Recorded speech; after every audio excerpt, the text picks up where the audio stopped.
காலையில எந்திரிச்சதுல இருந்து உங்களை நீங்க நல்லா கவனிக்கணும். என்ன கவனிக்கணும் அப்படின்னா, நீங்க சந்தோஷமா இருக்கிறீங்களா இல்லையா? இதை நீங்க கவனிச்சீங்க அப்படின்னா, அந்த பர்டிகுலர் மூமெண்ட்ல உங்க மைண்ட்ல என்ன தாட் இருந்தது அப்படிங்கறத நீங்க கவனிச்சீங்கன்னா, ஒன்னு ஃபாஸ்ட்ல இருப்பீங்க, இல்லாட்டி ஃபியூச்சர்ல இருப்பீங்க. அப்ப நீங்க ஹாப்பி மூட்ல நீங்க எப்பெல்லாம் இருக்கிறீங்களோ, அப்ப நீங்க செக் பண்ணி பாத்தீங்க அப்படின்னா நீங்க பிரசன்ஸ்ல இருப்பீங்க. அப்ப நீங்க ஹாப்பியா இருக்கணும் அப்படின்னா பிரசன்ஸ்ல இருக்கணும். நீங்க பிரசன்ஸ்ல இருந்தீங்க அப்படின்னா நீங்க ஹாப்பியா இருக்க முடியும்.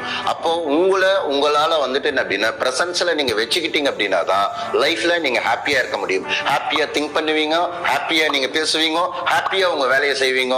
நீங்க இப்ப என்ன கரண்ட் கண்டிஷன்ல இருக்கிறீங்களோ அதுல இருந்து ஸ்டெப் பை ஸ்டெப் வந்துட்டு லைஃப்ல வந்துட்டு என்ன அப்படின்னா நீங்க மேல வர முடியும். மைண்ட்ல ஒர்க் பண்ணணும். நீங்க மைண்ட்ல ஒர்க் பண்றதுக்கு உங்களுக்கு நாலேஜ் இருக்கணும், எஜுகேஷன் இருக்கணும். ஒரு பாயிண்ட்ல வந்துட்டு என்ன பண்றோம் அப்படின்னா, நம்ம மைண்ட்ல ஒர்க் பண்றோம், தப்பா ஒர்க் பண்றோம்.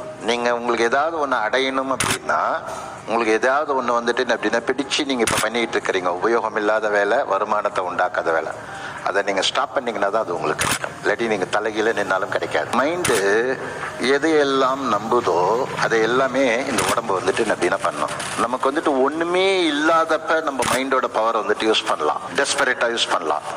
இன்னொன்னு வந்துட்டு அப்படின்னா, நமக்கு எல்லாமே இருந்து நமக்கு பிடிச்ச விஷயத்த வந்துட்டு என்ன அப்படின்னா நம்ம நிறுத்தணும். ஒரு சாகா வரம் வந்துட்டு என்ன அப்படின்னா கிடைக்கிற மாதிரி நம்ம வாழ்க்கையில வந்துட்டு என்ன அப்படின்னா நோவு வந்துட்டு என்ன அப்படின்னா நம்ம கிட்டேயே வராம இருக்கிறதுக்கு நம்மளோட மைண்டை வந்துட்டு என்ன அப்படின்னா கரெக்டா வச்சுக்கணும். மைண்ட் தான் எல்லாம். ஹாப்பி லைஃப் உங்களோட லைஃபா மாறும்.